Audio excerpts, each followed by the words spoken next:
এরম করে যদি একবার আলু পালক বানিয়ে দেখবে, এর সামনে পালক পনিরও অত ভালো লাগবে না। দারুণ টেস্টি হয় খেতে, ভাত, রুটি, নান, লুচি সব কিছুর সাথেই বেশ ভালো যায়। এটার মশলার টেস্ট একদম রেস্টুরেন্ট বা ধাবার মতো হয়। চলো দেখি এটা কিভাবে বানাবে। একটা পাত্রে অনেকটা জল দিয়ে দেবো। জলটা যখন গরম হয়ে আসবে তখন ধুয়ে পরিষ্কার করে রাখা পালং শাকগুলো দিয়ে দেবো। সাথে দিয়ে দিচ্ছি 1 মুঠো ধনেপাতা। এটাকে ঢাকা দিয়ে 5 মিনিটের জন্য একটু সেদ্ধ করে নেব। 5 মিনিট হয়ে গেছে, খুব বেশি সেদ্ধ করবে না। গ্যাসের ফ্লেমটা বন্ধ করে দিয়ে শাকগুলো তুলে নিচ্ছি। শাকগুলো গরম জল থেকে তুলেই এরম নর্মাল জলে দিয়ে দিতে হবে। এরম করলে শাকের কালারটা থেকে যায়, ফ্যাকাসে হয় না। এটা 5 মিনিটের জন্য এরমে রেখে দিচ্ছি। 5 মিনিট পর শাকগুলো জল ছেঁকে তুলে নিয়ে মিক্সির জারে দিয়ে দিচ্ছি। সব শাকগুলো তুলে নিয়ে জল ছাড়া এটা পেস্ট করে নেব।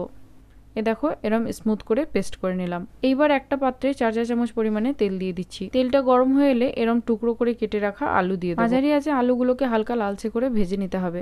এরম মাঝারি আঁচে ভাজলে দেখবে আলুগুলো ভাজতে ভাজতে অনেকটা সেদ্ধ হয়ে গেছে। দেখো আলুগুলো খুব ভালোভাবে ভাজা হয়ে এসছে। এবার এগুলোকে তেল ছেঁকে তুলে নিচ্ছি। এবার থেকে যাওয়া তেলের মধ্যে পেঁয়াজ কুচনো দিয়ে দিলাম। পেঁয়াজটাকে গোলাপি করে ভেজে নেব।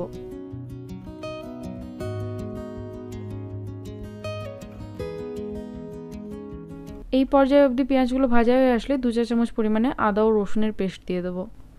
আদা রসুনের কাঁচা গন্ধ যাওয়া অবধি এগুলোকে ভেজে নেব। 2 থেকে 3 মিনিট ভেজে নেওয়ার পর দিয়ে দিচ্ছি কয়েকটা কাঁচা লঙ্কা কুচি। একটু নেড়েচেড়ে নিয়ে দিয়ে দিচ্ছি 1/4 চা চামচ পরিমাণে হলুদ গুঁড়ো, 1/2 চা চামচ পরিমাণে লাল লঙ্কার গুঁড়ো, 1 চা চামচ পরিমাণে দিয়ে দিচ্ছি ধনে গুঁড়ো, 1/2 চা চামচ পরিমাণে জিরে গুঁড়ো। ভালো কালারের জন্য এখানে দিয়ে দিচ্ছি 1/4 চা চামচ পরিমাণে কাশ্মীরি লাল লঙ্কার গুঁড়ো। আর শেষে দিয়ে দিচ্ছি স্বাদ মতো লবণ। মশলাগুলোকে ভালোভাবে ভেজে নিতে হবে। মাঝারি আঁচে মশলাগুলো 3 থেকে 4 মিনিট ভেজে নিয়ে দিয়ে দেবো টমেটোর পেস্ট। বাটিটা জল ধুয়ে দিয়ে দিলাম। আরও 3 থেকে 4 মিনিট কষানোর পর দেখো তেল ছেড়ে আসছে, মানে মশলাগুলো খুব ভালোভাবে কষানো হয়ে গেছে। এবার এতে তৈরি করে রাখা ধনেপাতার আর পালং শাকের পেস্টটা দিয়ে দেবো। একটু নেড়ে চেড়ে এটাকে ঢাকা দিয়ে কিছুক্ষণ হতে দেবো। কিছুক্ষণ পর ঢাকাটা সরিয়ে নিচ্ছি। এবার দিয়ে দেবো ভেজে রাখা আলুটা। এই পর্যায়ে দিয়ে দিচ্ছি 1/4 চা চামচ পরিমাণে গরম মশলা গুঁড়ো।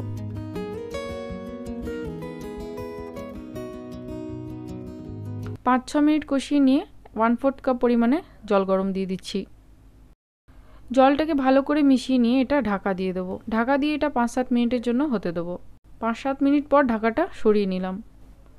দারুণ একটা গন্ধ বেরিয়ে এসছে। শেষে দিয়ে দিচ্ছি 1 চা চামচ পরিমাণে বাটার আর একটু কাসুরি মেথি।